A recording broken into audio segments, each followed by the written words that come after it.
In this video, bringing you guys the top 10 team fighting bloodlines in Shindo Life. So I've always done these PvP rankings, but I've never done a team fighting tier list. So if you guys enjoyed this video, remember to hit the like, subscribe, let's get right to the video, guys. Alright, so coming in 10th place is going to be Raiken Shizen. Now this is going to be coming in 10th place because Raiken Shizen's AoE is kind of unmatched by any other bloodline in the game. Not to mention the first ability actually has really good auto tracking, so it'll automatically track to people even if you're not directly aiming at them, which is obviously extremely good for team fights. But the main ability that's really good for team fights is the third one. As you guys can see, the AoE of this ability is absolutely massive and actually does a decent amount of damage for being such a large ability. Not to mention, if you do actually place lock them, you can hit them with the C spec. Oh, I'm using the C1 C spec, but the C2 C spec, you can actually hit them with the C spec, and in general, that's going to probably melt at least one person that you're fighting in a team fight. Now, coming in 9th place is going to be Rengoku. You guys probably already know why this is in 9th. The mode is absolutely insane, especially for team fights. The animal spirit, if you have multiple people in a team actually using the animal spirit, you can pretty much one-shot anyone because it's very hard to avoid this ability. Not to mention the fact that it actually does have really big AoE moves. It has a lot of block breakers, especially regarding the third ability. It can basically stun lock part of their team into like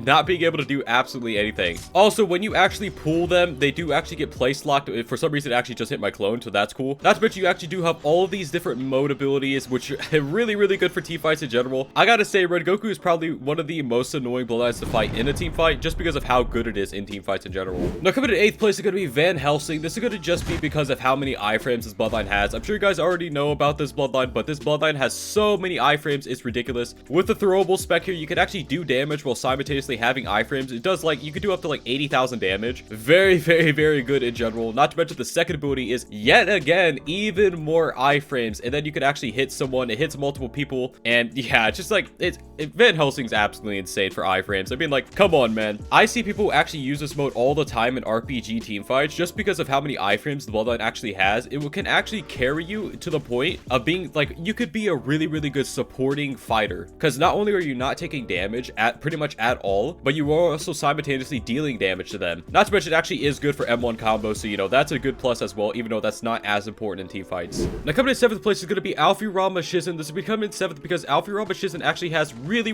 good team fighting potential, just because of some of the abilities are just so massive. I actually think that the AoE of Raiken, it's bigger than Raiken Shizen's AoE. So this is probably one of the biggest AoE, if not the biggest AoE, you know, move bloodline in the entire game. Not to mention, it actually does a good amount of damage, which, you know, is generally really good for team fights. And you do obviously have the buffed mode. Now, I'd say the only thing about team fighting with the bloodline that isn't the greatest is that the mode drain is absolutely massive. So you might have to get some mode from your friends or things like that. But in general, Alfirama Shizen definitely has the AoE and damage output to be 7th on this team fighting list. Hey, you. Yeah, you. Have you remembered to hit that like button on the video yet? If you haven't already, go ahead and do it. Now, coming in 6th place, it's going to be Ryuji Kenichi. This is going to be mainly because of the mode. In all honesty, the mode is the main reason why this is going to be here. If you hit anyone, and I literally mean anyone with the Z-spec, your team will instantly annihilate them because the stun time is so long. Literally, all it takes is someone to hit Ryuji Kenichi Z-spec, and a couple of high damage abilities, and they will literally instantly die. Combined with the fact you actually do have pretty good abilities with the mode. You do have a low HP mode, which is second life,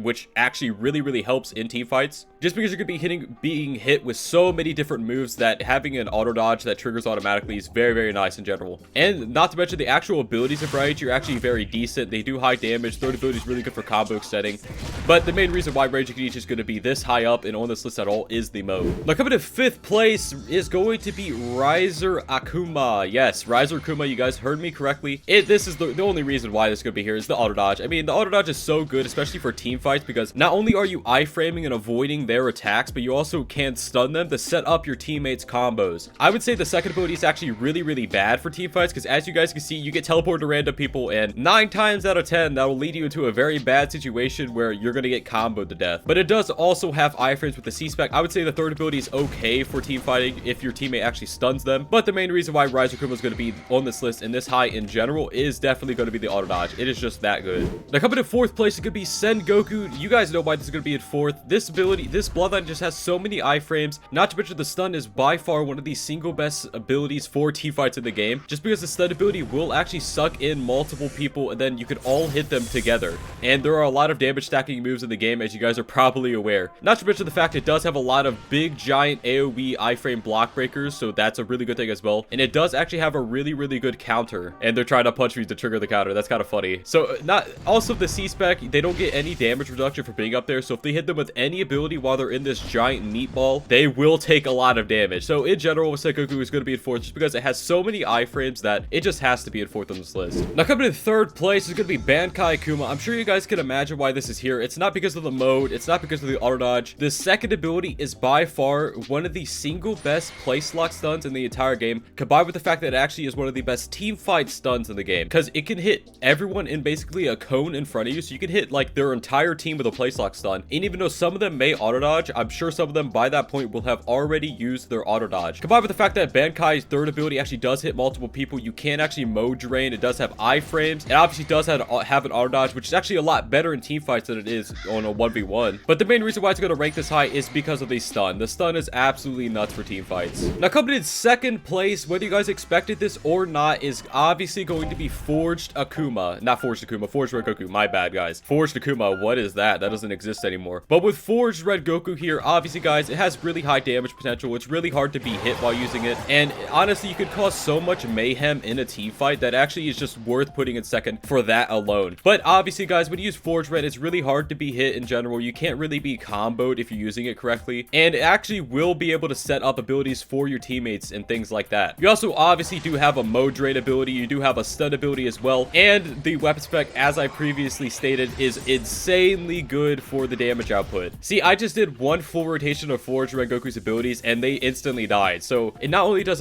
lots of damage, it's really hard to be hit in general. And Forged Red, I gotta say it, Forged Red, I actually do abuse it in team fights, as you guys might have noticed in my public server videos, because it is just so hard to be hit while using this. Not to mention it actually does way more damage than it probably should for being such a avoidable bloodline. Well, I mean avoiding bloodline. Now honorable one is going to be Light Jokai. I'm not going to ramble on about Light Jokai too much. The main reason why is because of the weapon spec, C spec, and second ability. So C spec, obviously really good for, you know, stacking ability and things like that. You do obviously have the mode here, the mode weapon spec, very good for just stun locking someone so your teammate can actually hit them. And then you do actually have a counter here. So they hit me too late, but if you trigger their counter, it will basically make it so you can do any combo in the entire game on them. So yeah, Light Jokai, definitely a very good honorable mention for team fights. Now honorable mention 2 is going to be Shindai Akuma. You guys might have expected this, you might have not expected this, but Shindai Akuma is going to be in honorable mention 2. This is honestly going to be because of the clones, and this weapon spec is so insane. I can't believe some people say that the weapon spec is like bad. Dude, either you guys haven't used this weapon spec or you guys probably just haven't seen it at all because people don't know it exists. This weapon spec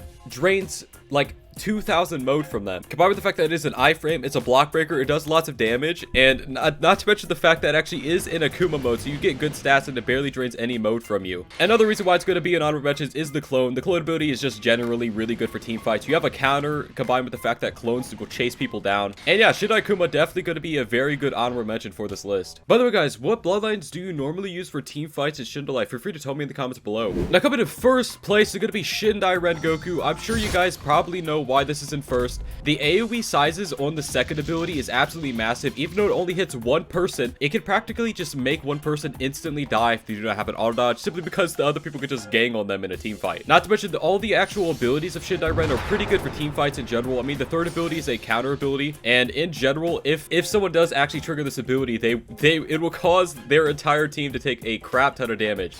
Combined with the fact that the C2 mode, the actual AoE of the M1s, is much larger than pretty much any of M1 in the entire game. I'm pretty sure they are the largest M1s. Combined with the fact that when you fly, for some reason, the M1s do, like, you take no stun at all. So you can just fly and spam M1s and things like that. Obviously, extremely good for team fights. Not to mention the, you know, as I said before, the abilities do lots of damage. You do have a lot of AoE with, especially the C spec. Once you M1 someone, your C specs will just run towards them and basically stun lock someone into basically them dying. You do obviously have the really good throwable ability, and you do actually have the weapon spec with the C1. Shindai Red just has so many AoE moves, so much damage that it has to be on first on this list. I mean, like, come on, guys. Anyways, guys, that's should be it for this video. If you guys enjoyed this video, hit the like, subscribe, guys.